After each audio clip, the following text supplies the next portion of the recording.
ગોપાલભાઈ, Patidar meeting જે મળી હતી અમદાવાદમાં, શું કેવું છે તમારું? મારી પાસે સમાચાર હું નવરો નથી. શું વાત છે, ધારાસભ્યને તમને એટલા મેસેજ દે, તમે બી પાટીદાર?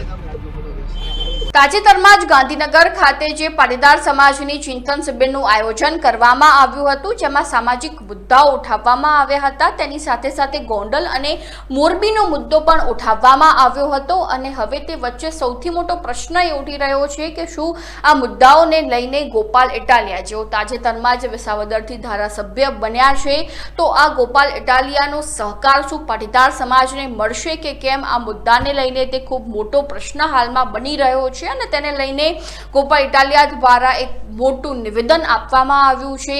તો તે મુદ્દા અંગે ચર્ચા કરીશું આજે આ વિડીયોમાં. નમસ્કાર, લાઈવ 24 ન્યૂઝની સાથે હું છું મેક્ષો ઠક્કર. થોડા સમય પહેલા સુરત ખાતે ગોપાલ ઇટાલિયાનો એક જાહેર કાર્યક્રમ હતો, જાહેર સભા યોજવામાં આવી હતી અને તે દરમિયાન જ્યારે એક પત્રકાર દ્વારા એવું પૂછવામાં આવ્યું હતું કે પાટીદાર સમાજની જે ચિંતન શિબિરનું આયોજન કરવામાં આવ્યું છે, પાટીદાર સમાજ જે મુદ્દાઓ લઈને આવી રહ્યો છે, સામાજિક મુદ્દાઓ છે, ગોંડલ અને મોરબીનો મુદ્દો છે, તો શું આ મુદ્દે તમે પાટીદાર સમાજને સહકાર આપશો કે કેમ? તો ગોપાલ ઇટાલિયા દ્વારા એ પ્રશ્નના જવાબમાં શું જણાવવામાં આવ્યું, સીધા તેમની પાસેથી જ સાંભળી લઈએ. સુરત છે એને આમ આદમી પાર્ટીને પ્રેમ આપીને આશીર્વાદ આપીને ઊભી કરેલી પાર્ટી છે. ગુજરાતમાં આમ આદમી પાર્ટીને સૌથી પહેલી વખત સ્થાન અને માન સુરતની જનતાએ આપ્યું છે. એમાંય પણ આ હીરા બજારમાંથી આમ આદમી પાર્ટીને જગ્યા કરી. 2020ની સાલમાં આમ આદમી પાર્ટીને કોર્પોરેશનમાં મત આપી વિજય બનાવી અને ગુજરાતભરમાં ફેલાવવા માટેની જગ્યા સુરતે કરી આપી. સુરતની જનતાનો આભાર માનવા માટે, સુરતે અમારા ઉપર જે વિશ્વાસ મૂક્યો, અમને તક આપી, એ બદલ એમને આભાર વ્યક્ત કરવા માટે હું 2 દિવસથી અહીંયા આવ્યો છું. પૂરગ્રસ્ત વિસ્તારની મુલાકાત લીધી છે, અલગ અલગ સમાજના આગેવાનોની મેં મુલાકાત લીધી છે. અમારો જ્યાં પાયો છે આમ આદમી પાર્ટીનો કે ગોપાલ ઇટાલિયાનો જ્યાં પાયો છે, જ્યાં મૂળ છે, એ અમારું વરાછા, એ અમારી આ હીરા બજારમાં આજે હું આવ્યો છું. અમારા આગેવાનો, અમારા વડીલોના આશીર્વાદ માગવા અને ભવિષ્યમાં એક વધુ મોટી લડાઈ લડી શકીએ, ખૂબ વિશાળ લડાઈ લડી શકીએ, એ માટે લોકોનું સમર્થન માગવા આજે હું અહીંયા હીરા બજાર. લલિત વસુએ કાનૂની દાવો કર્યો છે. આ બાજુ સાહેબ, આ બાજુ કાંઈ કહેવું નથી. નોટિસ હાથમાં આવે પછી વાત. કઈ રીતે પ્રતિક્રિયા રહેશે તમારી? કોઈ પ્રતિક્રિયા એને ન હોય. મને હજુ નોટિસ મળી નથી, મળશે, વાંચીશું, પછી જોઈ લઈશું શું કહેવા જેવું. સ્ટિંગ ઓપરેશનને લઈને જે આક્ષેપો કરાયા હતા તેને લઈને આ નોટિસ આપવામાં આવી છે. 10 કરોડ રૂપિયાનો માનહાનિનો દાવો મૂક્યો છે આપણે. પોતે એક વકીલ છું. મારી કોંગ્રેસના મિત્રોને એટલી જ વિનંતી છે કે નોટિસ કરીને વકીલને બીવડાવવાની કોશિશ ન કરો. એ અમારું કામ છે નોટિસ આપવી.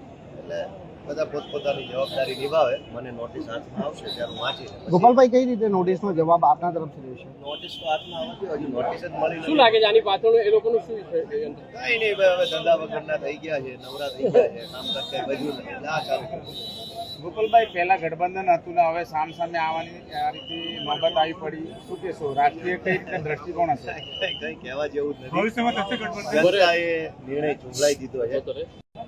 કોંગ્રેસ પાર્ટીની વિસાવદરમાં શું હાલત થઈ એ જનતાએ જોઈ લીધું. જનતાએ નિર્ણય આપી દીધા પછી ગોપાલ ઇટાલિયા કંઈ કહેવાનું રહેતું નથી. જનતા સર્વોપરી છે, એમણે ન્યાય કર્યો છે, મને તક આપી છે, મને જવાબદારી સોંપી. હું મારું કામ કરીશ. લલિત વસોઈ આમ કેમ કરી રહ્યા છે? એ તો એને પૂછવું પડે કે એને શું ક્યાં અટવાય છે.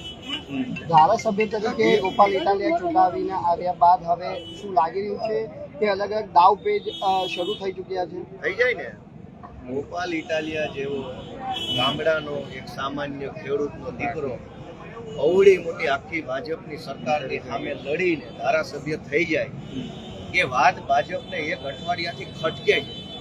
મને અનેક જગ્યાએ એવા સમાચાર મળ્યા કે ભાજપના નેતાઓને ખાવાનું ભાવતું નથી, ઊંઘ આવતી નથી, આ જીતી કેવી રીતે ગઈ.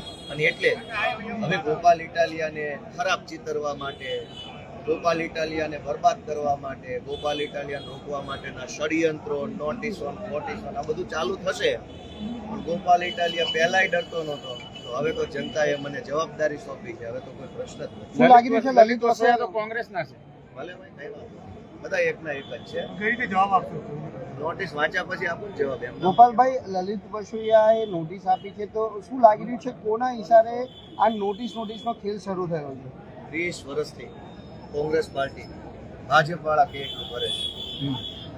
આ કઈ અમારા માટે નવું નથી. ગુજરાત આખું જાણે છે, પણ બોલતું કોઈ નથી. જનતાએ ચુકાદો આપ્યો છે. જનતાના નિર્ણયને છે ને કોંગ્રેસે સ્વીકારી લેવો જોઈએ. નાનુભાઈના પત્રના બાબતે શું કહ્યું તમારું? નાનુભાઈ પત્ર લખ્યું. તમને વાંચ્યો નથી, મને બહુ માહિતી નથી. એટલે ભાજપનો આધો બની ગયો છે કોંગ્રેસ. દલિત વસોયાએ નોટિસ આપી છે, તો શું એ ભાજપના કહેવા પર આપી છે? હાથો બની ગયું છે તો થોડું ડિટેલ. એવું છે. ગોપાલભાઈ, પાટીદાર મીટિંગ જે મળી હતી અમદાવાદમાં, શું કેવું છે તમારું? મારી પાસે સમાચાર નથી. હું નવરો નથી. શું વાત છે? ધારાસભ્યને તમને એટલા મેસેજ દે, તમે બી પાટીદાર તમે આટલો બધો વ્યસ્ત પોતે કહેશે કે એટલે છટકવાની કોશિશ. ના એમાં છટકીને ક્યાં અમેરિકા થોડો વહી જવાના. છટકીને ક્યાંય જવાના. પણ મને તમે જોવો છો સમાચાર તો સાંભળ્યા જ હશે ને? ના નથી સમાચાર. ભરચક કાર્યક્રમો છે. હજારો લોકોની વચ્ચે છેલ્લા 4 દિવસથી એક સેકન્ડ માટે હું નવરો પડતો નથી.